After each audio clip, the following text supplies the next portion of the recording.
Olá, pessoal! Nesta aula vamos aprender sobre mais uma identidade macroeconômica, poupança e investimento. Nesta aula vamos abordar a relação entre a poupança e investimentos nacionais e o papel do sistema financeiro nessa relação. Partindo de uma economia fechada e sem governo, temos que o produto é dado pelo consumo mais investimento, o consumo das famílias e o investimento das empresas. Desta forma, os destinos da renda podem ser alocados entre consumo e poupança.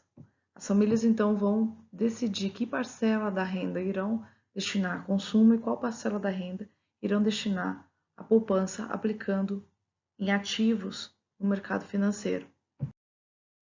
Se olharmos os destinos da produção pela ótica da despesa, temos que o produto é direcionado para o consumo das famílias e investimento das empresas. Lembrando que o investimento das empresas, formação bruta de capital físico, mais variação de estoques. Pela identidade produto, renda, dispêndio, podemos igualar os destinos da renda com os destinos da despesa. Com isso chegamos à identidade macroeconômica, poupança, idêntico a dispêndio. Não apenas as famílias podem poupar, o governo também tem capacidade de poupança por meio do seu saldo orçamentário. Se o governo arrecadar mais do que gasta, temos um superávit orçamentário, daí o governo poupa. Se o governo gasta mais do que arrecada, temos um déficit orçamentário, ou seja, o governo está despoupando. Desta forma, quando o saldo orçamentário for positivo, temos um superávit orçamentário e o governo está poupando. Quando este valor for negativo, temos um déficit orçamentário e o governo está despoupando. Na identidade poupança e investimento, a poupança do governo entra junto com a poupança das famílias ou a poupança privada. Se este valor for positivo, quer dizer que o governo está poupando conjuntamente com as famílias, igualando dessa forma o investimento, contribuindo para o investimento privado. Quando este valor é negativo, o que normalmente acontece, o governo está retirando recursos que iria para a iniciativa privada para o investimento privado através da poupança das famílias. Isso se dá por meio do Tesouro Direto. Quando abrimos a economia, a poupança das famílias não necessariamente vai ser direcionada para investimento em capital físico no próprio país. Ela pode ser direcionada para outros países. Podemos ter entrada de recursos por meio da poupança estrangeira, financiando gastos de investimento no nosso país, como podemos ter também saída de recursos, que seria a poupança doméstica, financiando gastos de investimento em outros países. O efeito líquido disso é denominado entrada de capital, uma vez que mais recebemos do que enviamos capital para o exterior. Com isso, temos todas as fontes de recursos para o investimento privado. A poupança privada, que seria a poupança das famílias, a poupança do governo, normalmente negativa, e a poupança estrangeira, representada pela entrada líquida de capital. A soma dessas três poupanças é a poupança nacional.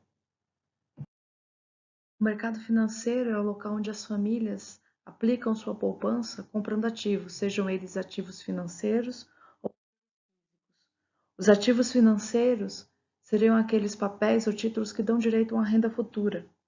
Já o ativo físico dão direito sobre um bem tangível, como por exemplo a compra de um ativo financeiro ou físico não é considerado como investimento no sentido econômico, uma vez que seja apenas transferência de capital que já existe.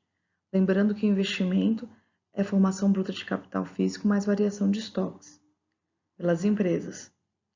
Outros tipos de ativos financeiros que podemos ter são os empréstimos, do ponto de vista do banco, ações das empresas, bônus, debêntures, depósitos bancários. O sistema financeiro, então, ele vai unir a poupança e o investimento, ele vai captar os recursos da poupança das famílias e transferir esses recursos para as empresas, para que elas possam investir. Daí que o investimento é considerado pelo lado da empresa, não pelo lado das famílias que poupam. O sistema financeiro, ao realizar essa tarefa, ele consegue otimizar essas transações por meio da redução de custos, da redução de risco e do aumento da liquidez. Ao reduzir os custos de transação, quer dizer que o sistema financeiro consegue reduzir o montante de despesas que são incorridas no momento de se completar uma transação, seja o contrato com advogados, elaboração de contratos, fiscalização. Então, isso se refere aos custos de transação. Como o sistema financeiro oferece uma série de produtos em que as famílias possam alocar as suas poupanças, há redução do risco pela diversificação. Uma vez que a fonte de recursos não vem de um único lugar, mas é descentralizada por todos os poupadores das famílias, o sistema financeiro ele fornece liquidez, tanto para quem poupa, como para quem toma recursos nesse mercado. Desta forma, o sistema financeiro consegue cumprir as 3 tarefas através dos ativos financeiros. Esses ativos financeiros podem ser empréstimos, bônus, títulos,